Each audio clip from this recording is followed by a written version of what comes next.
Good evening, everyone. Welcome to yet another session of TiE Singapore. I'm Siddhi Dheer. Welcome you for the Go Global session, which is powered under Emerge, which is a collaboration and a program under YBI and Google.org. The aim of this session is to help emerging and growth stage startups to grow beyond Singapore. And the session for today is expansion and go-to-market strategies for US. We've got a very interesting fireside session planned for you. The moderator for today's session is Arun Sethuraman. Arun is the founder of Crely. He founded it in 2017 with a mission to reduce surgical site infection rates after surgery and to improve health outcomes and patient experience. Prior to Crely, Arun served as the Vice President Group Information Officer International at Stryker Corporation, where he was involved in digital transformations. He's also a seasoned TiE charter member who's been with us for more than 5 years. Welcome, Arun, and thank you so much for moderating this session for us. It's a pleasure, Siddhi. Thank you. Before I request Arun to introduce our speaker, Seema Chaturvedi, a few housekeeping rules. The session would be recorded and shared with you after the session. We would request you to be interactive and share as many questions as possible, and also put them in the Q&A chat, because that's where our moderator, Arun, would pick them up from. And last but not the least, please have fun. With that, I would pass it on to Arun. Arun, over to you, please. Thank you, Siddhi. Good morning, Seema. It's a pleasure to welcome you to the TiE Singapore session as well. So I want to quickly and I want to also welcome the audience. I think there's got about 25 now, and I see TiE Singapore President Amit Gupta and a few other charter members. I want to warm welcome to everyone. And I see a few of my colleagues as well, so it's really welcome. So a quick introduction to the audience for the benefit of the audience. Seema Chaturvedi has over 20 years of experience in capital markets and financial management.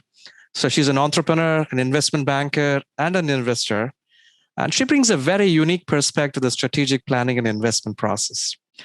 So Seema is a founder and managing partner of Achieving Women Equity, AWE. AWE funds to invest in innovative enterprises which positively impact gender balance, and by investing in women-owned, led, influenced companies in India, building on the investment thesis that investing in women businesses delivers both commercial returns and economic development impact. Seema is also extremely passionate about promoting entrepreneurship in general, and she was as the TiE Global Marquee Women Entrepreneur Program, ARSWE, and she's also promoted 2 chapters of the TiE, a global organization with 61 chapters in 14 countries. She is also a former member of TiE Global Board of Trustees and the first woman member of the board. Seema, we're very fortunate to have you on this session. So really welcome to this session. Seema, I think you're on mute.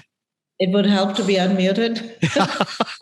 Thank you so much, Arun, in this extremely generous and warm welcome. And I want to thank TiE Singapore.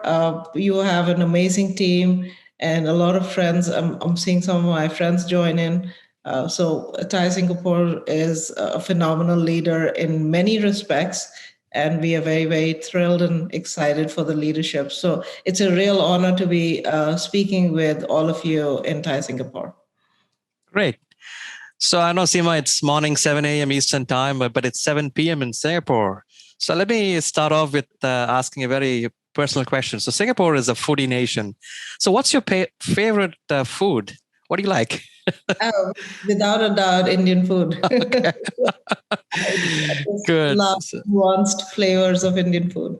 Awesome. So I think maybe our potential folks who want to apply should treat you to a nice Indian food. So at least, okay. So we can we're going to section sort of in this 3-part conversation. A lot of members of the audience are either in early stage or a growth stage companies in Southeast Asia, Asia Pacific. So they're very curious to know, why is US a growth destination for Singapore/Asia-based startups?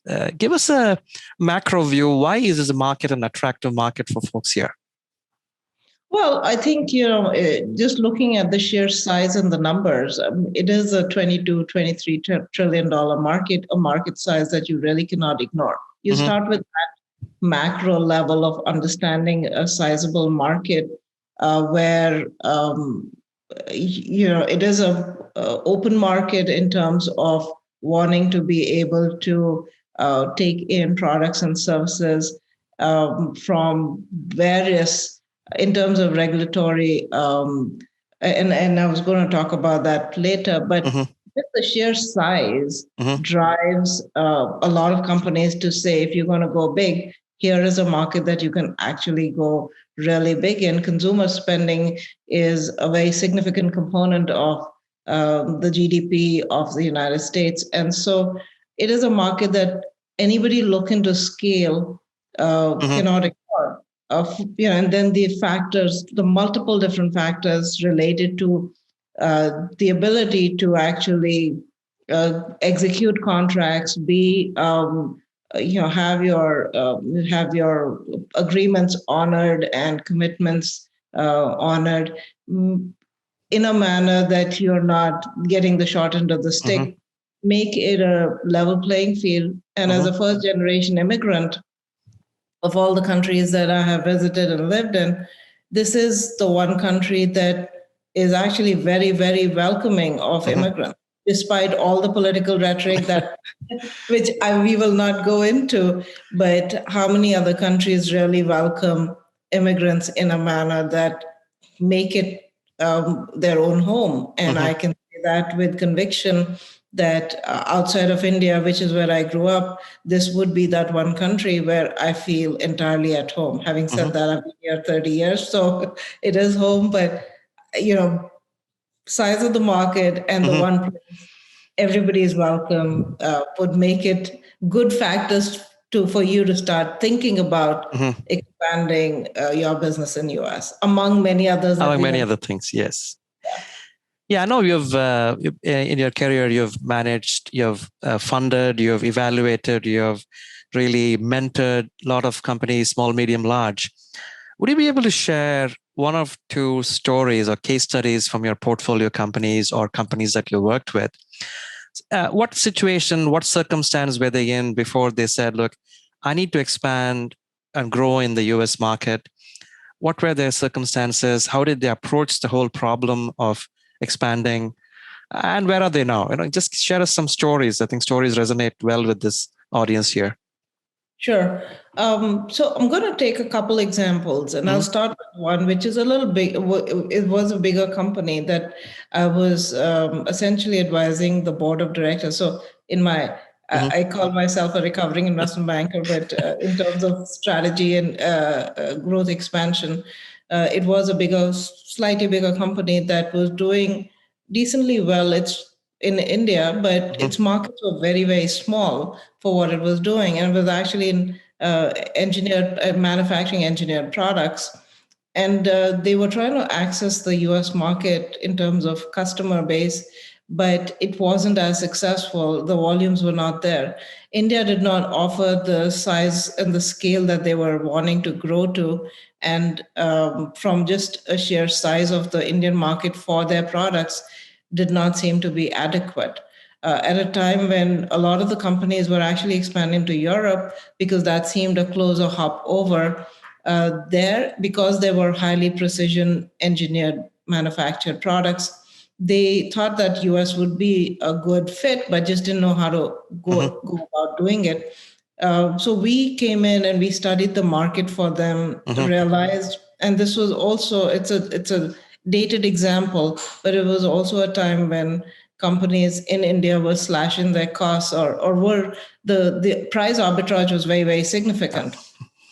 What we took away from that big experience was the price did not have to be that slashed or that cut, because what the US market really wanted was dependability of quality and dependability of supply. And yes, they were excited about the cost savings that could come in, but that was secondary to the assurance of quality supply. Mm-hmm. And to me, that was a very big example for a medium-sized company to grow. And that kind of fed into the things that I advise companies to evaluate when they're looking to expand into US, and we can get into that in a bit. So this was, again, a very successful entry made possible by an actual acquisition.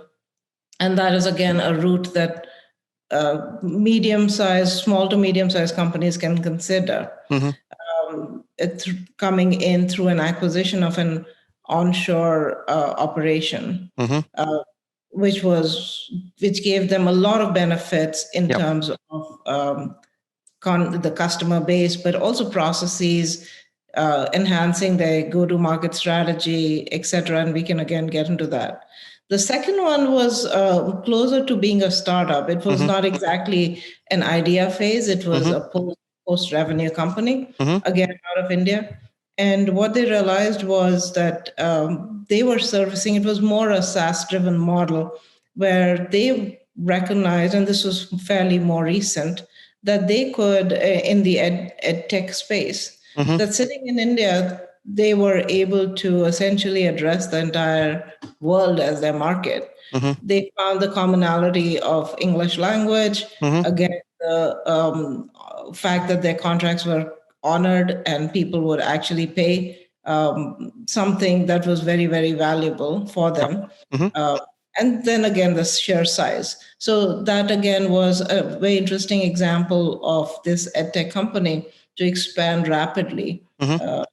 And the sheer size of the market potential was an opportunity, but also was an overwhelming concern. Yeah, and absolutely. Yes. So this is a quick reminder to the folks on the call. Send in your questions. We're going to talk about the go-to-market strategies and also on the investment funding opportunities for startups and SMEs in the next two sections. So keep sending your questions. So it's a warm-up thing for you guys. So thank you, Seema. So one of the other things I wanted to ask you, you gave a good example of a large company, medium size, and also a smaller company with a revenue generating. A slightly different angle. How do women entrepreneurs make it out in the US? So what's been their experience? Do they find it easy, different? Are there any unique experiences from mentoring them that you could share with the folks on the session? Well, so, again, relatively speaking, US is a very open market in terms of access to opportunities. Having said that, it is not an equitable market. And that is really what got me involved in looking at opportunities to help women in a manner that we can level the playing field from a gender perspective. Let me just put it out there. It is not a gender equitable world, and US is no exception.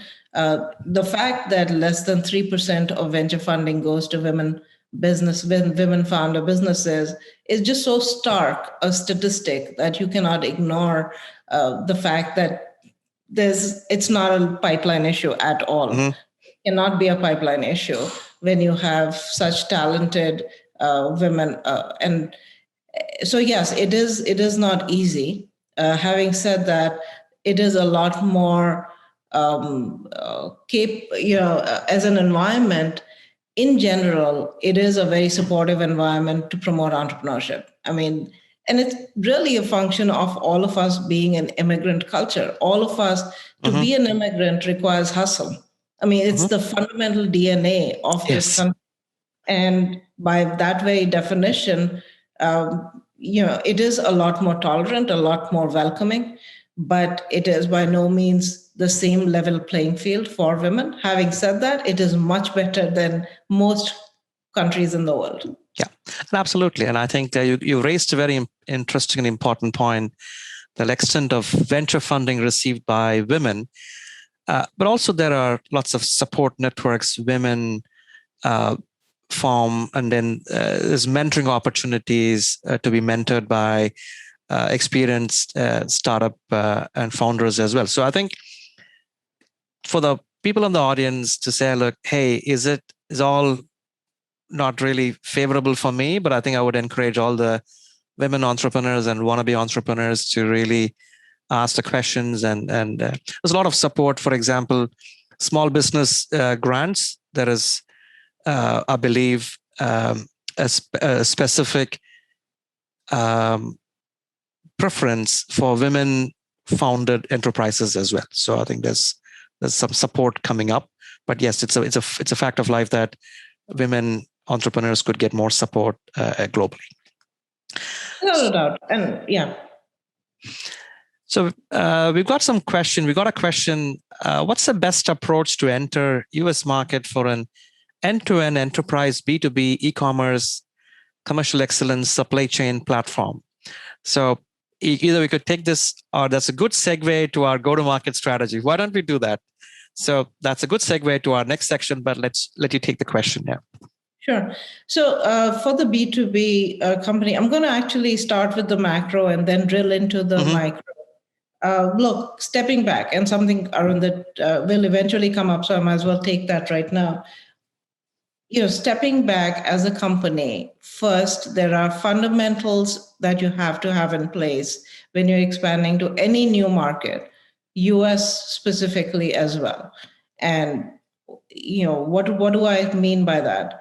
I think of 4 or 5 important things that should be in place for you to make a successful transition into the United States. The most important being your own company.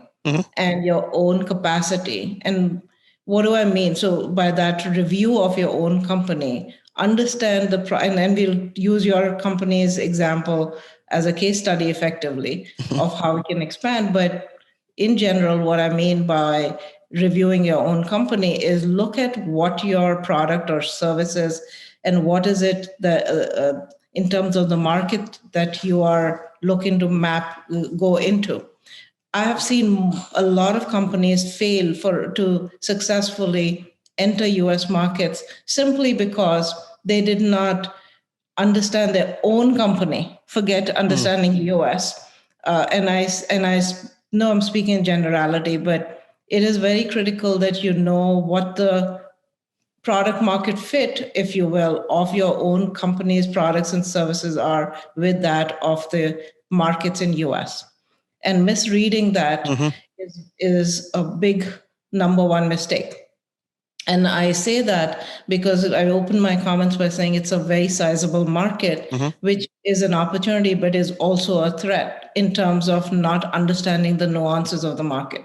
So that's item 1. Item 2 is understanding the people of United States. I talked about this being an immigrant country in a manner that it's less tolerant of necessarily hierarchical observations.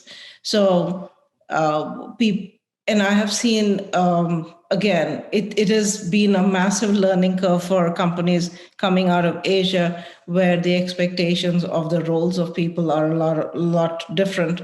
And there is more a hierarchical expectation of reporting. And I'm not suggesting that they're not hierarchical reportings in US, but it is a lot more democratic.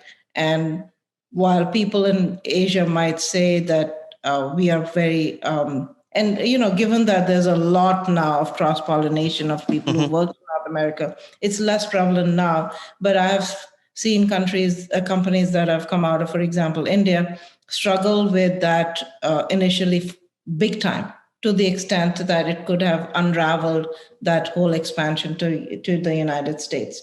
The third area that you want to be very mindful of is compliance. And, ignorance is no excuse for you to not be following the law. And that's, again, it may seem very intuitive, but I've actually stood with people who have said, oh, I didn't realize that I could violate a covenant and that would actually lead me to potentially jail.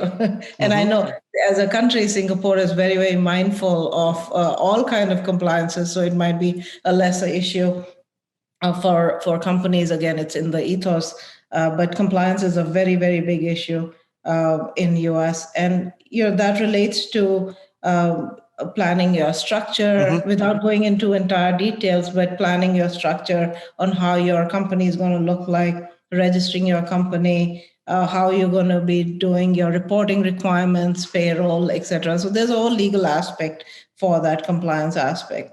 The fourth is the sheer size of the country. Geographical disparity and regional disparity cannot be understated. Sitting in, the coastal elites, as they're called, are very, very different from the, I hate to call it the flyover states, but let's just call it the Midwest and certain parts, the middle parts of the country. The aspirations, the customer population is very different, and it's like dealing in some manner with multiple countries. So you need to, and then that'll be a segue into the go-to-market, but appreciate that it's a very, very, very big country that you need to be, you can't think that you'll go pan-US in one bite. Yeah. And then, building upon that is really understanding and that moving into the go-to-market strategy specifically now for a B2B company. Remind me again the full description, Arun, of this specific example. So this is a B2B enterprise. They're doing commercial excellence, supply chain platform, and they want to enter the US market. I think they're based in Singapore. They have credentials in different Asian countries. This is from CK. So I know we have short of time, but hopefully CK have summarized your question. But there's also more questions. So I think CK's question is a B2B platform, e-commerce, supply chain, commercial excellence. Right. Look, here's my, and as a recovering investment banker, I have a general leaning towards strategic partnerships. And to me, that becomes a very intuitive way to expand. Why recreate the whole wheel? If you want to start and set up your own company here, I mean, that's talk to a lawyer, and it's actually doable yourself. It's very, very user friendly. You can do it all online if you're setting up a Delaware Corp. That's fine. But if you're looking to expand through an acquisition or a partnership, you will find really willing and interested partners for your expansion. So in terms of understanding your customer base and expanding into a B2B market, a lot of my customer base or client base rather was B2B companies. Boots on the ground is an absolute must, whether you do it, like I said, incorporating your own company here, very easy to do, or acquiring a partner, joint venturing with somebody. I can't, and that ties to my point of culture. So when you're having beer with somebody on a Friday evening, and the networks that you build through those on the ground connections, then I think that's true of just human psychology. Those networks become incredibly important, and especially at a B2B level, when you're making those connections, having boots on the ground to be able to expand your operations here would be very, very valuable. And that is an overarching comment for any geography, but specifically, I think for US, given again its sheer size. So my suggestion to CK would be to seriously consider partnering with an on-the-ground company or hiring or finding people who are, by the way, they're very creative in the kind of relationships they can form with you. It doesn't have to be employees. So that's a great segue, Seema. Thank you for that. I think we're getting a lot of questions coming in the Q&A panel as well. So you've sort of said there's regional differences between the coasts, and generally there are differences. But also, if a company wants to go alone, it's fairly easy to set up and then move. Also, strategic partnerships with on-the-ground players, like boots on the ground, really help. I've got on that thing a quick question from Dilip. He said he's got a large install base for a board meeting product. His customers, the stock exchange listed companies, they're trying to enter the US market with a good value proposition. So his question is, do we downplay our India install base, which is their biggest asset, for US market pitch? I know a quick comment just to help Dilip, and then we can go through the other questions as well. I wouldn't say downplay. I would say right play, because US people are very excited about the fact that you're an international global company. But what they also will say to you is, this is not Asia. And when, especially depending on who you're again interacting with, the coastal elites would be more welcoming of an international, just because they're generally more exposed to international operations. But if you're targeting companies that are more in the Midwest, their general attitude is, try to understand the US before you talk to us. And there is some level of that, even though they're extremely welcoming, etc. But I guess the more center of the country you go to, the less they probably are in tune with international companies, relatively speaking. Now, Chicago is the center of the country, and it's extremely, extremely international and cosmopolitan. But if you were in Idaho or which I don't think you'd go to, but for that reason. So I would right play it and position it as a company, instead of saying we are an India install base, and extrapolate that to saying we're expanding into US. So thank you. So Dilip, no downplaying, right playing. That's a good segue. Divya's got a great question. So she wants your comments on misconceptions the founders have about entering the US market. And I think she's also combined with the coastal, or rather the geographic variations. Divya's question is, what are some of the less known advantages as well as the lesser known risks involved? Talk about the misconceptions people may have outside the US about the US. Well, the first is, it's not one homogeneous country, and not everybody in the US is of the same type. So that's the biggest misconception. And I'll tell you, there was a company, and I'm not trying to slight them, but they said we will be in the center of the country, and they ended up being in Kansas, and they thought that they could serve the whole country. And I mean, it may seem silly now because of all the access to information, but that was actually a mistake that they made. What are the so that's a big misconception, is how big. And I've actually had clients from Canada who also underestimated the sheer size of US. So I don't want to downplay that aspect at all. With respect to the advantages, the lesser known advantages or the less appreciated advantages, again, I want to play up this whole acceptance of immigrants. Because as I travel to other countries, and especially parts of Europe, or specifically parts of Europe, and there is that underlying tension that I almost sense. I've not lived there, so I can't comment, but I can't.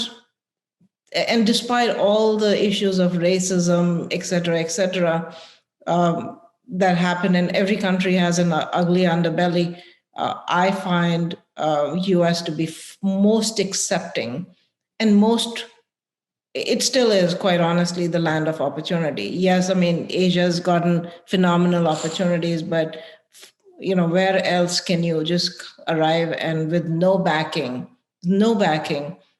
just on the sheer dint of your hard work, climb ladders, economic ladders. And that I find to be, yes, it is known to be an advantage and has been touted, but I want to emphasize that. And the immigrant hustle is something that is actually rewarded instead of being downplayed upon. What are the disadvantages that one should be aware of in expanding into US? Again, I would pivot back to my original point about not underestimating the regional differences. Like a Texas is very, very different from a New York or from Kansas or from Idaho. And don't try to swallow all of US, which you won't ever be able to initially, for sure. but pick a region, pick a focus, and get into that specific region. And that would be, the one big takeaway from this should be that, in addition to the fact that US is a very welcoming market. That's fantastic. So I think one of the takeaways for the folks on the call, especially for entrepreneurs and startups who are and planning to enter the US, is develop your hustling skills. So I think that's a clear takeaway. They should really do that. That's a good segue to another question that we've had before. What are some of the investors looking for from companies from Asia? So you're at a very unique position, multiple perspectives. So share some of the thoughts with this. So, it's interesting. When we were investing from Asia into US, and you had some really decently big names investing, and we were establishing, and I'm using that as an anecdote, banking relations for some decently big names out of Asia. The attitude was, okay, that's great, but we really don't know you in North America. So, you could pick a big name in the local markets of India, in this case, a study, and I won't name the name. But it was a sizable Indian company looking to expand. They said, yeah, so what? Like, who are you here? Explain to us your local credentials. And again, that I would imagine is true of every market. But that becomes an important aspect of driving partnerships with local people who add credibility to your story. What are investors looking for in companies in Asia is in a manner not very different from what they would look as a venture investor, is really fundamentally who's on the ground team for you to be able to answer in a decent time zone. Again, the 3 times or 4 time zones here, who will be available to me when I have an issue with whatever that could be, a customer issue, could be a supply chain issue. In any event, we need so having boots on the ground is very important, and that's what investors are looking to expand into. The other thing we've noticed increasingly happening is, and that used to be a function of California taking companies out of Midwest because they were very close to. I'm noticing that more and more happen where companies are being invited to set up their global headquarters in US because the investor base is here. And the point is, we want to be able to know that your compliance is at par with what we want visibility on. So we're not, if you set up a Delaware Corp, which again Delaware has some additional cost requirements compared to some of the other states, but it also has the greatest flexibility in terms of corporate governance. It does behoove a lot of confidence for the investors that you are an onshore company, just starting with that shell.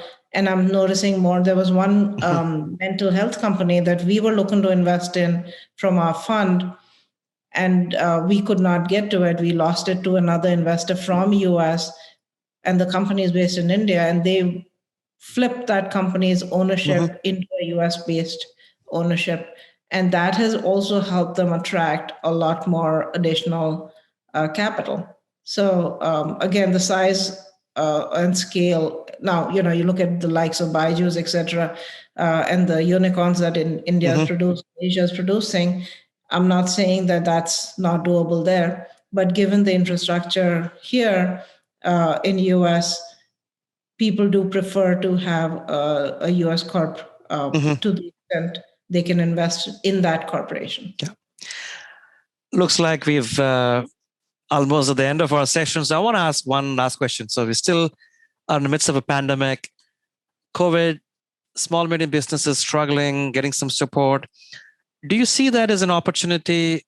What are the avenues opening up for entrepreneurs, startups, companies from Asia that they could tap onto that? Now, we don't need anybody to be there physical. So things could be done 24/7. Somebody who's willing to work the US hours can still be successful. So give us your perspectives, and if there's any last question, we'll wrap it up. Yeah. Arun, I can't tell you how much of a leveler this has been, COVID, in terms of opening up markets. Mm-hmm. The D2C phenomena started in US way before COVID, but accelerated big time in US during, and globally actually, but US for sure. You know, when 4 or 5 years ago, when there was the Dollar Shave Club, I think my son started subscribing to it, and I was very intrigued by it. And this was a few years ago, but now D2C of Asian products is such commonplace, right? And the markets are, and especially for, depending on your products, but if you're providing products or services to millennials, it is not unheard of where a significant portion of their consumption is of products coming from Asia. And the supply chains have optimized. So you're right when you said, if you're willing to work the hours, US is a very, very, very accessible market. And D2C is exploding in US right now. So you don't even necessarily for that. Yes, everything I said, I'm not doing away with the boots on the ground, etc. Yep. Especially for B2B, for sure. But in the D2C segment, it is a market that is very welcoming of new products. And if you have what it takes to be able to map out your supply chain, get the product landed on time with quality, dependability, you have a big market that you can tap into. Seema, thank you so much for sharing all the insights. I know, if you have anything, we've at the end of the session, anything, last points, key takeaways for the group that you have not shared and you like to. I would just advise all of you. So I'm not saying spend a whole ton of money in lawyers, but I would highly encourage you. I've seen so many things go wrong. Don't be shy about it. And that's not the one place you want to try and save money excessively. Get competent compliance and legal advice. They're not always expensive. There are multiple law firms that can help you. And I'm not a lawyer, so I'm not even proposing that it helps me, but it just helps you save a lot of heartache. Thank you, Seema. I think that's great advice. And I definitely, Amit, my good buddy, also said the same thing to me. So I'll pass it on to Sudha and Amit for closing remarks. Yeah. Seema, thank you so much. Appreciate it. No, look, well, thank you, Arun, for hosting this. And Seema, I had heard so many things about you as a speaker. And, I have just been completely engrossed in listening to this conversation. And I got so excited that just like watching a good movie, I had to have an ice cream with it while I was listening through it. But really, really good points. I love what you said about, immigrants need to hustle. I'm an immigrant myself. I, having spent time in different parts of the world, but I'm an immigrant to New Zealand, and that's what you do. And people in the US, all the entrepreneurs, that's the hallmark of successful entrepreneurs. And so love that, and completely agree that COVID, along with digital, is the big equalizer. And like Arun, to your question, I think talent is going to be borderless, hopefully, and that'll create a lot more opportunity. So Seema, we hope to interact more with you. Of course, you're a very, very valuable member of TiE. For everyone on the call who wasn't aware, Seema is the president for TiE Miami, and was actually founded the chapter. And of course, Arun has been a long-term member of TiE, very valuable member, himself an entrepreneur who has one leg in the US and one in Singapore. So I think that's what drove a really great conversation. So thank you so much, really. Thank you, Amit. Appreciate that a lot. Pleasure. And you have a great day, Seema, and a good evening to everyone in Singapore. Thank you, Seema. Thank you, Arun. Thank you, Amit. Folks, I will be launching the poll. It would be great if you could enter. Thank you very much. Thank you, everyone, for attending our session. Yes. Thank you. Bye, Seema. Have a good day. Yeah. Bye.